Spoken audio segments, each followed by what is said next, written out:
Samantala, iginit naman po ni Senator-elect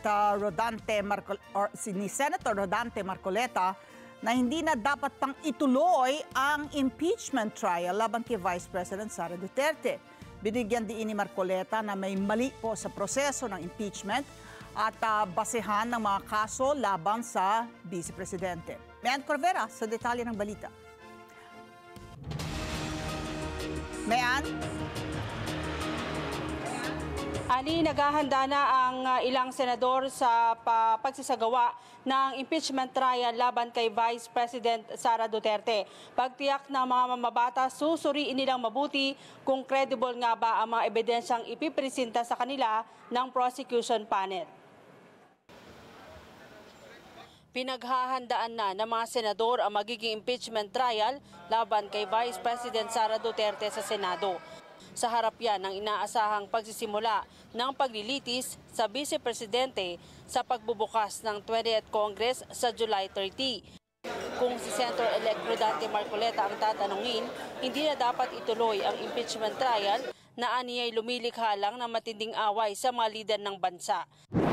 Alam mo, itong dapat na mabigyan ng din sa kanila, maintindihan nila na walang patutunguhan yung pag-aaway-away. Yan ang gusto kong bigyan ng diin. Sa una pa lang na pagkakataon siguro na pag-usapan natin ng impeachment. Ayon sa mambabatas, may mali sa proseso at basihan ng mga kaso laban sa pangalawang Pangulo. Kung ganito anya ang kaso, kailangan anyang pagdebatehan muna kung kinakailangang ituloy o hindi ang paglilitis.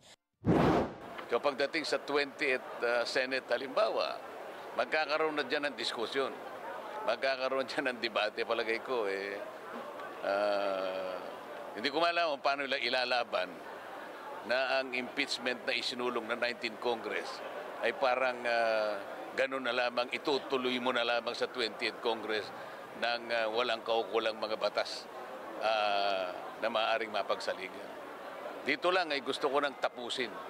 Dito lang kailangan na nating pagtalunan.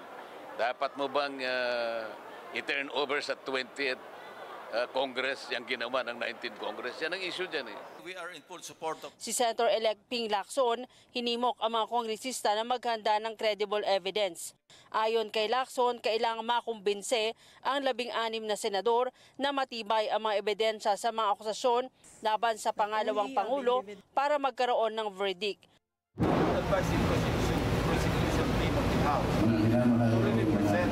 Credible evidence kasi they will convince at least 16 senators to render their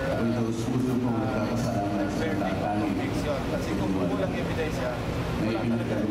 Kasi really answerable to the Filipino people. So paano kung wala ng ebidensya? Pero ang Vice Presidente iginiit na hindi nakadepende sa mga nanalong senador ang kahinatnan ng reklamong nakain sa kanya sa Senado. Hindi niya raw alam paano boboto ang mga mambabatas, pero tatanggapin niya anuman ang magiging hatol ng mga senador.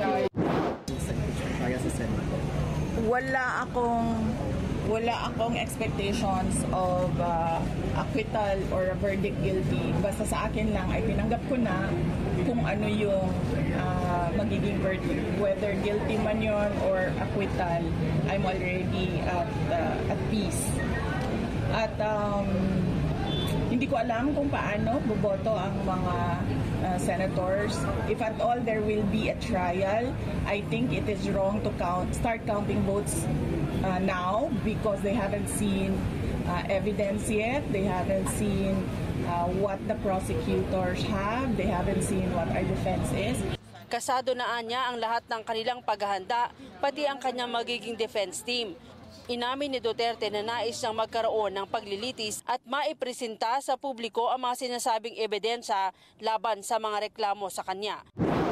As lawyers, alam naman natin ang galawan ng mga abogado. Marami silang mga paraan sa batas as a legal recourse for their clients. But sinabihan ko na rin talaga sila, I truly want a trial because I want a bloodbath talaga. Sa isyu ng ginawang pag-amin ni Navotas Congressman Toby Tiangco na napilitan ang maraming kongresista na lumagda sa impeachment sa takot na maipit ang kanilang mga proyekto, Sabi ni Duterte, walang karapatan ang mga kongresista na kumuha ng anumang pondo dahil ito ay pork barrel na mahigpit na ipinagbabawal ng saligang batas. Well, kasi iba yung narinig ko. Ang narinig ko kasi 1.5 million cash and 6 million akap ang bayad sa pirma sa impeachment. Alam nyo, hindi dapat nagkakaroon ng budget ang mga congressman kasi that is pork barrel. Hindi sila dapat nagkakaroon ng apportionment doon sa projects ng executive department kasi ang trabaho lang naman ng congressman ay gumawa ng batas. Hindi siya pwedeng kumuha doon sa budget ng mga departments natin. So, maraming irregularities and malamang yan din yung protesta ng pangkaraniwan na mga tao na hindi nagagamit ng maayos yung pera ng bayan. Pero ang Malacanang tahimik naman sa issue. Wala pa po napaparating sa atin ang anumang reaksyon ng Pangulo patungkol dyan kung yan man po ay totoo. Alisa, ngayon tumanggi ang kampo ng Vice Presidente na magbigay ng detalye kung ano yung ginagawa nilang preparasyon para sa impeachment trial. Ipinauubayan niya na daw yan sa kanyang mga abogado. Hindi rin siya nababahala kung may mga bagong abogado na sasama sa prosecution panel, kabilang na dyan sina Congressman Leila de Lima at Attorney Chel Jokno dahil malinaw naman daw na matagal na silang laban sa pamilya Duterte. Ali. Okay, balikan ko lang yung sinabi ni Senator Rodante Marcoleta na pagbukas ng 20th Congress at na nakaupo na siyang sa Senado ay balak niyang questionin. Ano? Na, ang tanong ko, meron pa bang puwang at this stage na pagdebatihan pa o magkaroon ng diskusyon ang mga senador kung itutuloy o hindi ang impeachment trial ni Vice President Sara Duterte, na alam naman natin na meron pang nakabimbing petisyon sa Korte Suprema, na petisyon na inihain ng pangalawang Pangulo na hinihiling sa Korte Suprema na ideklara nga na invalid itong ginawang impeachment sa kanya dahil labag dun sa one-year ban rule na hindi maari kasi na maghain ka ng impeachment sa kaparehong opisyal more than once in a year, hindi ba? So may puwang pa ba para pag-usapan sa pagbubukas ng 20th Congress? Pag-usapan, debate, diskusyon kung itutuloy yung impeachment trial o hindi?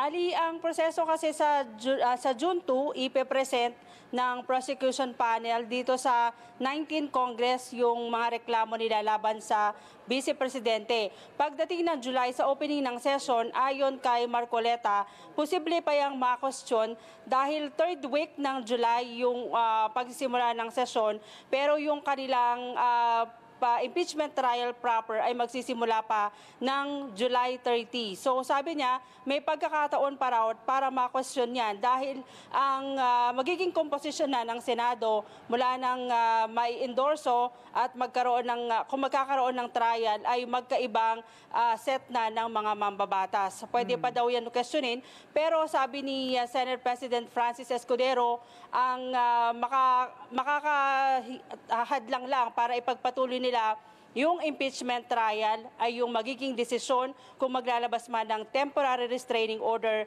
ang Korte Suprema. So ang question ay kung maaring itawid mula sa 19th Congress to the 20th Congress itong impeachment na ginawa sa 19th Congress. Tama ba ang pagkakaintindi ko, Mayan?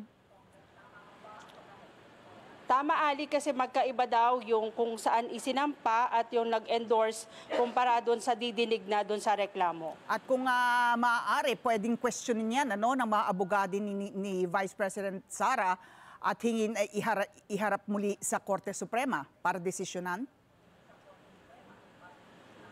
Tama, Ali. Okay, maraming salamat, Mayan Corvera, nag-uulat live